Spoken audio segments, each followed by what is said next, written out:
Welcome into the End of the Money podcast for Saturday, November 30th. Tom Leach and back with Jim Goodman, Keeneland's Director of Wagering Development.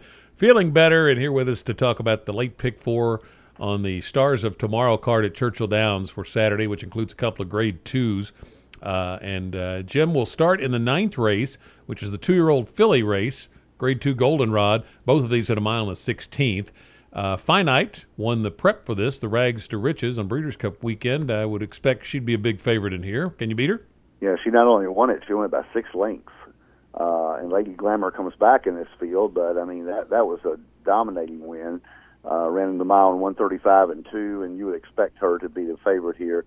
But I think this race is a little more wide open than when we talk about the Kentucky Jockey Club in a few minutes, the 2-year-old boys counterpart. I think there's a couple other horses here. I like Turtle Tracks, the 2-horse, intrigues me a little bit for Ian Wilkes. Ian has a habit of bringing them on slowly. And this horse didn't do well first time out at Churchill, but went to Keeneland and won by 3 1/4 at 7-1, and came right back and won first time out against winners, which is very impressive at Churchill at 6.5. Stretching out the mile 16th is probably a question mark here, but one of the things you look at is this horse is drawn outside in the 10 hole, the 10 hole, and the 11 hole in all 3 races, and she draws inside the 2-hole here, and going to be much better positioned, I think, in the race. And Leigh Peru takes her back. So I think Turtle Tracks, I don't know what kind of price you're going to get on her, but I think she's got a shot to knock off Finite. I also like Bean, the 4-horse for Larry Ravelli. She was the favorite in that race that Turtle Tracks won at Churchill, and she got bumped and stumbled and lost the rider, lost Rocco at the start. Giroux picks up the mount. He's done well at Churchill after coming back from his injuries, and Larry Ravelli always gets him ready, so I think Bean has a shot. And then His Glory, the 6-horse for Tom Amos, because it's Tom Amos. And this horse came to hand last time out in an optional claimer and won by 4.5 for Jimmy Graham. So I'm going to go with those 4. Might go with Turtle Tracks in the win side, just thinking that she's getting better. She's got a better post-draw. Just think that she may have a little bit more upside than Finite, and she's going to be a much better price. Yeah, Jim, I like Turtle Tracks, the one that you were high on. This horse has steadily improved for Wilkes and has the pedigree to really enjoy a stretch out. And I think this horse improves going 2 turns, and I think is a serious threat to Finite. Bean, I thought, was intriguing also because a lot of respect for Larry Ravelli when he ships in. She can't sing, and that was very impressive in the dirt debut and winning the maiden race, and that's a big step up. 6 and 8, His Glory, and Motu.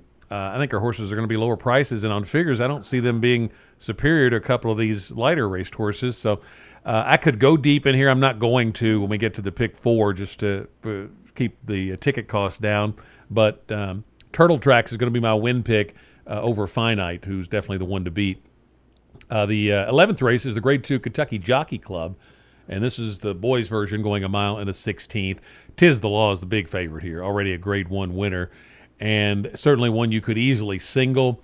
I'm going to try to take a shot with one horse to beat him and just use them both in the pick 4, and it's Silver Prospector. I was really impressed with this horse's race at Keeneland. Ran a 91 speed figure, came back in 2 weeks and maybe bounced on that short rest. Now's had about a month off. That 91's the highest speed figure in the field, and you'll get a better price than what that would usually get you. The horse that ran second was a Ramsey horse that came back, didn't run well in New York, but they put it on the turf, so that may be a throwout. And then the third horse was a really highly touted horse for Brad Cox named Predator, who came back and won. So I think that was a good race. And I'm going to take Silver Prospector to upset Tiz the Law, but I'll certainly use those 2 and stay at that number with just those 2 in the pick 4. How do you see the Kentucky Jockey Club? Well, I think Tiz the Law is the obvious choice, and it'd be a great story with the guys who had Funny Side. Same trainer, Barkley Tagg, Saratoga Stable. Guys had a great time with Funny Side a few years ago with Derby, so it's going to be a written for the movie's script if he can follow through and come out as a Derby favorite next year. I think he's the class of the race, but I like Silver Prospector, the horse that you mentioned. One of the things that you didn't mention is that he kind of got cooked in a speed duel last time out, 46-1, and just got beat by a length and a half, and South Bend beat him.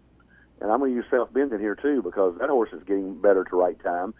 He only wins by a nose, a neck, and a length, but he's won 3 for 3. So these 2-year-olds that get better, and both those horses have races over the track, and they have wins at Kentucky, which you can't say for Tiz the Law. So Tiz the Law is going to be the favorite, but when we get to pick 4, I'm going to use all 3 of those horses because I think they all have a legitimate chance to win the race. Fighting CB could be I could be talked into him at a price. First time they took him off the turf last time, he moved way up and only lost the street sense by 1 length to South Bend and finished ahead of Silver Prospector. So he could take another step forward too with Kenny McPeak. So a lot of issues here, a lot of possibilities. Tiz the Law is going to be probably 4 to 5, but you can get a good price on Silver Prospector or South Bend. Well, let's go to that pick 4. It starts in the 9th race with the Goldenrod. The 10th race, these are all 2-year-old races on the Saturday card. The 10th race is an allowance race at a mile, and then the last race is a maiden race. I believe they're going 6 furlongs. I'll have to check on that. But Jim, give me your pick 4 ticket, starting with the Goldenrod. Okay, the Goldenrod, I went 4 deep in there with Finite, the 1, Turtle Tracks, the 2, my top choice. Bean, the 4 horse, and His Glory, the 6. So 1, 2, 4, 6. 10th race. This one's tough. Mr. Hoover, the 3 horse for Matt Shearer, broke its maiden at Indiana on a muddy track and ran a 52 buyer. I'm sorry, that's not Mr. Hoover. I've got the numbers wrong. Silver State is the 3 horse because there is an entry in here. So Silver State, the 3 horse, is my top pick. Broke his maiden by 9 3/4, and Santana and Asmussen, 82 buyer, really looks good. Wells Bayou, the 6 horse, I'm also going to use. Cox and Giroux could be the controlling speed in here. And Necker Island, the 7 for Stanley Huff, has a win over the racetrack at 7 furlongs. So stretching out to a mile should not be a problem for Necker Island. So using 3, 6, 7. Then in the 11th race, the Kentucky Jockey Club, I'm going to go with 3, 4, 5, Tiz the Law, South Bend, and Silver Prospector. And then in the last race, I didn't have a strong opinion in here at all. I've got 5 horses listed. The 4, 5, 6, 7, 9. It is you wanted to find out the distance on this as I scroll through here. It is a mile, maiden special weight. So Kentucky Summer, the 4 for Asmussen. Dark Oak, the 5 for Ray Hernandez and Leon. The 6 Ice Cap for Santana Asmussen. The 7 Last Chance at Glory, who tired last 2 times out, but Paul McGee and Alvarado. And then So Union, who just missed last time out. Le Peru on the 9 horse is my top choice in here. So 4, 5, 6, 7, 9. So my pick 4 is $90. But if you like Tiz the Law as a single, it's only $30. And you could also single Silver Slate in the 10th race and knock it down to $30. So I'm going to give you the $90 ticket, 1, 2, 4, 6, with 3, 6, 7, with 3, 4, 5, with 4, 5, 6, 7, 9. Another way to play that would be cut it down and single Silver Slate on one and single Tiz the Law on the other, and you might hit it twice and for $60 instead of spending $90. So that's another option. I'm going to take 2 horses in the Goldenrod, Turtle Tracks and Finite. I'm going to go 3 deep in the 10th race. Silver State looks awfully strong. Wells Bayou I like a lot too, off an impressive debut win at Keeneland. But I'm going to go to the 8 Sprawl for Claiborne Farm. This horse got just a little more experience, and I think with those big numbers for and the connections of the Silver State and Wells Bayou, Sprawl might get overlooked a bit, and you get a better price. But all 3 of them are going to be on my ticket. But I think I will take Sprawl for the upset here, slight upset maybe, in the 10th. In the 11th, the Jockey Club, going to use just the 2, Silver Prospector and Tiz the Law. And then I want to go deep in the last leg, that mile race, as you mentioned. And if you want to go all, it would cost you, I think, $72. So I'm going to give out a $48 ticket, which is going 8 deep in the last leg. And I always remember your rule. I should go all, so you can keep that in mind if you want to spend a little more. But I like Brother Martin if I have to pick one to win. Brother Martin or Civil Servant, kind of between those two, kind of a toss-up.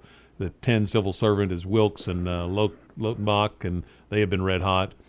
I thought Fight for Romans. That's one of his main clients, the Allball Stable and Lannery. That horse, you could, if you can forgive that debut, you could certainly take a look at that one. The 2 Asmusens, the 4 and the 6, the 9 So Union. Somebody use those in here. And then if you wanted to go deeper, I would use 2 first-time starters, Monarchos Music for Larry Jones and Astrology for Catalano. So that's 8 horses in the last leg. So I'm 2 by 3 by 2 by 8, which is $48 for 50 cents. If you want to leave out the 2 first-time starters, you could pare it down to 36. If you want to just go ahead and cover everything, it costs you $72 to hit them all. Got to give you the numbers. Here we go. 1-2 with 3-6-8 with 3-5 with 1, 2, 3, 4, 6, 8, 9, 10. And again, it is easily could be an all race, but it is just a tough spot there. But I don't think the pick 4 is going to pay a lot because of the earlier races, so I didn't want to empty the bank account on the pick 4 ticket. Really nice card, really all throughout the weekend at Churchill. You got Fairgrounds starting, Aqueduct's got good racing, Del Mar if they can get some luck with the weather. So some really good opportunities around the country.